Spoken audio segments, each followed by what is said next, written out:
গতকাল রাতের অগ্নিকাণ্ডের ঘটনা নারকেলডাঙ্গায় এবং তার জেরে একাধিক বাড়ি ভস্মীভূত হয়ে গিয়েছে। দমকলে প্রায় কয়েক ঘন্টার চেষ্টায় আগুন নিয়ন্ত্রণে আনা সম্ভব হয়। ঘটনাস্থলে এসে উপস্থিত হয় দমকলের প্রায় 16টি ইঞ্জিন। এখনও পর্যন্ত কুলিং প্রসেস চলছে দমকলের তরফ থেকে। এখনও সাদা ধোঁয়া দেখা যাচ্ছে গোটা এলাকা জুড়ে, কিন্তু শেষ সম্বল হারিয়ে সাধারণ মানুষ তারা কিন্তু আজকে বড়ই অসহায়।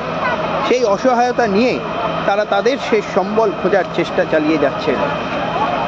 এখনও দমকলের তরফ থেকে যে কুলিং প্রসেস, সেই কুলিং প্রসেস আরও বেশ কিছুক্ষণ সময় চলবে, এমনটাই কিন্তু তাদের তরফ থেকে জানানো হচ্ছে।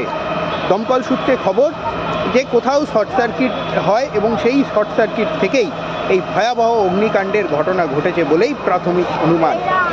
তবে কিভাবে, কোথা থেকে এই অগ্নিকাণ্ড লাগলো, গোটা বিষয়টি কিন্তু তদন্ত করে দেখা হচ্ছে। ঘটনার জেরে একাধিক বাড়ি পুড়ে ছাই। ঘটনাস্থল নারকেলডাঙ্গা।